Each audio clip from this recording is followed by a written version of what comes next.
Good evening friends, I am doctor Shailja Pandey. आज हम बात करेंगे कान में संक्रमण के बारे में। छोटे बच्चे जो होते हैं उनको बरसात के मौसम में कान में इन्फेक्शन होने के ज़्यादा चांसेस रहते हैं। 6 महीने से 18 महीने के बच्चों में जो आम बात है कान का इन्फेक्शन हो जाना, ईयर इन्फेक्शन हो जाना, तो इसको हम एक्यूट ओटाइटिस मीडिया भी कहते हैं। एक्यूट ओटाइटिस मीडिया क्या है कि एक्यूट डिजीज या एक्यूट इन्फेक्शन होता है जो कि कान में हो जाता है। कई बार छोटे बच्चे काफ़ी रोते हैं, लेकिन हमें ये पता ही नहीं चल पाता है कि वो इतने ज़्यादा क्यों परेशान हो रहे हैं, क्यों रो रहे हैं, इतने चिड़चिड़े क्यों हो रहे हैं, इसका क्या कारण है। तो इसको पता करने के लिए पेरेंट्स को क्या है, कुछ ऑब्जर्वेशंस करने होते हैं। जैसे आपका बच्चा अगर बहुत ज़्यादा रो रहा है, बार बार कान की तरफ इशारा कर रहा है, या बार बार कान ऐसे से झटक रहा है, कान को पकड़ रहा है, कान को ऐसे दबा रहा है, तो आप समझ जाइए कि कहीं उसके कान में दर्द या फिर कान में कोई दिक्कत तो नहीं हो रही जिसकी वजह से उसको परेशानी हो रही है। तो वहां पर आपको क्या करना है, तुरंत अपने बच्चे को क्या है ईएनटी स्पेशलिस्ट कान के डॉक्टर को दिखाना है, जिससे कि आपको उसके कान की बीमारी के बारे में पता चल सके और आप उसका इलाज ले सकें। आपको क्या नहीं करना है, अगर आपके कान बच्चा आपको पता चल गया है कि आपके बच्चे के कान में दर्द है, इसकी वजह से उसको दिक्कत हो रही, तो दूसरी बात, आपको बच्चे के कान में तेल नहीं डालना है। किसी भी प्रकार का तेल आपको इस्तेमाल नहीं करना है। बिना डॉक्टर से पीछे पूछे कोई भी ईयर ड्रॉप बच्चे के कान में नहीं डालना है। आपको बच्चे के कान में कोई नुकीली चीज या फिर ऐसे कान में कोई भी चीज नहीं डालनी है जिससे कि कान में कोई भी घाव या इन्फेक्शन होने के चांसेस बढ़ जाएं। ठीक है। दूसरी बात आपको ध्यान रखना है कि बच्चे के कान में पानी नहीं जाना चाहिए। अगर आप बच्चे को नहला रहे हैं तो कॉटन प्लग आता है, उसको लगा दे, रुई के जो आते हैं प्लग, उसको कान में लगा दे, जिससे कि बच्चे के कान में जो है पानी ना जा पाए। अगर ऐसा हुआ तो बच्चे के कान में इन्फेक्शन बढ़ सकता है। ठीक है। अब उसमें क्या होता है कि बच्चे को फीवर हो सकता है। अगर बच्चे के कान में इन्फेक्शन फैल चुका है तो बच्चे को बुखार आएगा, बच्चे का शरीर जो है गरम गरम लगेगा, बच्चे का मुंह और कान जो है लाल हो सकते हैं। इस चीज पे आपको ध्यान रखना है। ठीक है। दूसरी बात, इसके लक्षण क्या हो सकते हैं। मैंने बताया कि कान लाल हो जाएगा, ठीक है, खुजली होगी कान में, बार बार जो बच्चा है वो खुजलाएगा, सूजन लगेगी कान में आपको, और कान छुएंगी। जैसे बाई चांस आपने उसके हाथ में कान में हाथ लगाया तो बच्चे को एकदम से दर्द होगा तो बच्चा एकदम से चीख पड़ेगा, रो पड़ेगा, तो कान छूने में दर्द होगा। बुखार हो सकता है, उल्टियां हो सकती हैं बच्चे को। तो इन्फेक्शन के दौरान ये सब चीजें हो सकती हैं। कान में जो है बच्चे को बैक्टीरियल एंड वायरल इन्फेक्शन कुछ भी हो सकता है। कान में इन्फेक्शन होने के और भी कारण होते हैं। कभी कभी नमी, जो आजकल बरसात के मौसम में ह्यूमिडिटी बढ़ जाती है, नमी है, तो उस नमी के कारण भी बच्चों में कान में इन्फेक्शन होने के चांसेस बढ़ जाते हैं। कान में संक्रमण या कान में इन्फेक्शन के सामान्य 2 प्रकार होते हैं। सबसे पहला होता है ओटाइटिस मीडिया, जो कि इनर ईयर में होता है, मिडिल ईयर में जो इन्फेक्शन हो जाता है उसको कहते हैं। दूसरा होता है हमारे बाहरी कान में संक्रमण हो जाता है, मतलब आउटर ईयर में इन्फेक्शन होना। आउटर ईयर में इन्फेक्शन हो जाता है तो उसमें क्या होता है, जो कान की नली होती है, जो हम स्टेशियन ट्यूब कहते हैं, वहां पर इन्फेक्शन हो जाता है। जनरली बच्चों में स्टेशियन ट्यूब में इन्फेक्शन होने के चांसेस इसलिए रहते हैं क्योंकि जो छोटे बच्चे होते हैं उनकी जो स्टेशियन ट्यूब होती है वो छोटी होती है और सक्रिय होती है, तो वो जो है इन्फेक्शन के लिए ज्यादा ससेप्टेबल होती है, वहां पर इन्फेक्शन जल्दी जल्दी होता है। जैसे जैसे बच्चे बड़े होते हैं वो नली जो है लंबी होने लग जाती है और वहां पर इन्फेक्शन होने के चांसेस कम होने लग जाते हैं। इसलिए बड़ों में जो है इन्फेक्शन कम होता है ये, और छोटे बच्चों में ज्यादा होता है। ठीक है। तो वहां पर क्या है, आपको बच्चे को ख्याल रखना है। किस तरीके से रखना है मैंने बताया है कि कान में किसी प्रकार का तेल नहीं डालना है, कोई भी चीज नहीं डालनी है, पानी नहीं जाने देना है। ठीक है। कान में बिना पूछे कोई भी ईयर ड्रॉप्स आपको यूज नहीं करने हैं। अब स्टेशियन ट्यूब क्या होती है उसके बारे में बात करते हैं। स्टेशियन ट्यूब क्या होती है कि हमारे गले के जो गले के पीछे से मिडिल ईयर में ये नली जाती है। ठीक है। और इसमें क्या है, इन्फेक्शन या फिर जो एलर्जी होती है उसके होने के चांसेस ज्यादा होते हैं छोटे बच्चों में। कभी कभी जिन बच्चों को बहुत लंबे समय तक जुकाम बना रहता है हर समय, उनमें भी कान में इन्फेक्शन हो जाता है, क्योंकि जो साइनस एलर्जी होती है वो भी कान में इन्फेक्शन के कारण हो सकती है। ठीक है। मतलब इन्फेक्शन का कारण बन सकती है।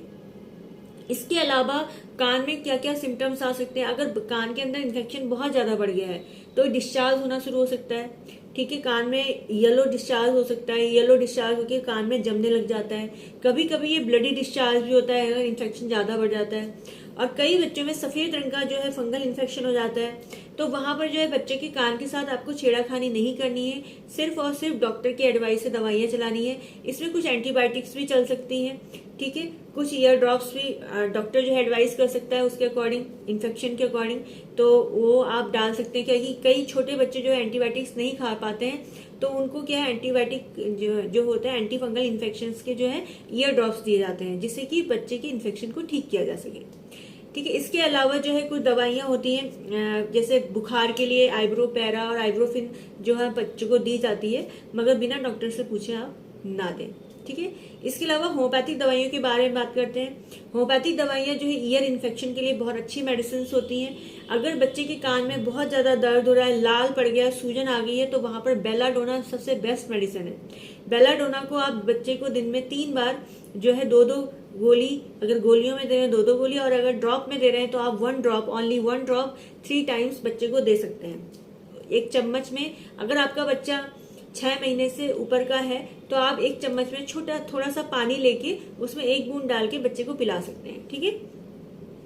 तो अगर दिक्कत ज्यादा है तो ये दे सकते हैं। दूसरी बात, एकोनाइट बहुत अच्छी मेडिसिन है ओटाइटिस मीडिया के लिए। एकोनाइट 200 या 30 में, बच्चा छोटा है अगर 18 महीने से छोटा है तो आप इसको 30 पोटेंसी में देंगे, ठीक है। इसके अलावा पल्सीटिला भी बहुत अच्छी मेडिसिन है ओटाइटिस मीडिया के लिए। अगर बच्चे के बहुत ज्यादा कान में दर्द हो रहा है, उसके साथ साथ पस फॉर्मेशन भी हो रहा है, तो वहां पे पल्सीटिला आप बहुत अच्छे से पेशेंट को ठीक कर सकती है, तो आप उसको प्रिस्क्राइब कर सकते हैं 30 में। फेरम फॉस भी बहुत अच्छी है ओटाइटिस मीडिया के लिए मेडिसिन। नेक्स्ट मेडिसिन है हिपरसल्फ। हिपरसल्फ जो है अगर कान में पस फॉर्मेशन हो गया है, बहुत ज्यादा पस फॉर्मेशन हो गया, उसके साथ साथ पस डिस्चार्ज भी हो रहा है बाहर की तरफ, कान में बह रहा है बच्चे के, और बहुत ज्यादा पेनफुल कंडीशन है, तो हिपरसल्फ को जो है पेन जो पस होता है उसको सुखाने के लिए इस्तेमाल किया जाता है। तो हिपरसल्फ 30 आप बच्चे को दे सकते हैं। उसकी पोटेंसी आप बच्चे की उम्र के हिसाब से और उसकी एज और उसकी कंडीशन के अकॉर्डिंग डिसाइड करेंगे। तो आप जब बच्चे को देखेंगे, जब डॉक्टर को बच्चे को दिखाया जाएगा, तो डॉक्टर खुद डिसाइड करेगा उसको क्या पोटेंसी देनी है, ठीक है। कैमोमिला छोटे बच्चों के ओटाइटिस मीडिया के लिए बहुत अच्छी मेडिसिन है। अगर बच्चा बहुत ज्यादा रो रहा है, बहुत ज्यादा चीख चिल्ला रहा है और अपनी माँ के गोद में ही है, उससे नीचे बिल्कुल उतर ही नहीं रहा है। दूसरी बात, बच्चे का जो एक गाल है वो जो है बहुत ज्यादा रेड और हॉट हो रहा है, दूसरा जो है ठंडा हो रहा है, तो वहां पर कैमोमिला 30 बहुत अच्छा रिस्पांस देती है, बहुत अच्छा काम करती है। वहां पे आप कैमोमिला 30 बच्चे को ओटाइटिस मीडिया या ईयर इन्फेक्शन में दे सकते हैं। इसके अलावा और भी दिक्कतें अगर होती हैं, कान में और इन्फेक्शन हो रहे हैं, तो वहां पे भी होम्योपैथिक मेडिसिन जो है बहुत अच्छा वर्क करती हैं। कई बार इन्फेक्शन होने की वजह से कान के पर्दे को भी नुकसान हो सकता है। कभी कभी छोटे बच्चों का कान का पर्दा भी फट जाता है। मगर हाँ, मैं एक बात बताना चाहूंगी कि कई बार बच्चों के विदाउट ट्रीटमेंट, बिना उपचार के भी कान का पर्दा जो है रिपेयर हो जाता है। मगर वहां पर आपको क्या करना है, कान के पर्दे को इन्फेक्शन से बचाना है। अगर आपका कान का पर्दा, बच्चे का कान का पर्दा खराब हो गया, उसके बाद उसमें लगातार इन्फेक्शन हो रहा है, तो वो रिपेयर नहीं होगा। तो वहां पर आपको बच्चे के कान को इन्फेक्शन से बचा के रखना है। तो उसके लिए आपको प्रिकॉशंस रहने, कान में कोई भी चीज नहीं डालनी है, कान में जो है डॉक्टर को दिखाते रहना है, उसका चेकअप कराते रहना है। दूसरी बात, कान में किसी भी प्रकार की नुकीली चीज, ऐसी चीजें नहीं डालनी है, जैसे माचिस की तीली हो गई, या ईयरबड्स भी बहुत ज्यादा बच्चों के कान में नहीं डालने हैं, ठीक है, छोटे बच्चों के, नहीं तो उनके कान बहुत ज्यादा सेंसिटिव होते हैं तो उनकी इंजरी भी हो सकती है। तो वहां पर बहुत सोच समझ के आपको स्टेप लेना है। दूसरी बात, कान में पुराने लोग क्या करते थे, सरसों का तेल इस तरीके से डाल देते हैं, तो उन चीजों का इस्तेमाल नहीं करना है, नहीं तो फंगल इन्फेक्शन या किसी भी प्रकार का इन्फेक्शन जो है कान में और ज्यादा बच्चों के बढ़ सकता है। तो वहां अगर आपके बच्चे के कान में बहुत ज्यादा दर्द हो रहा है तो तुरंत डॉक्टर को दिखाएं। हो सकता है वो उससे पेन किलर दें या कुछ मेडिसिन दें, जिससे उसका जो है पेन रिड्यूस हो सके और उसके इन्फेक्शन का इलाज हो सके। Thank you so much, take care all of you.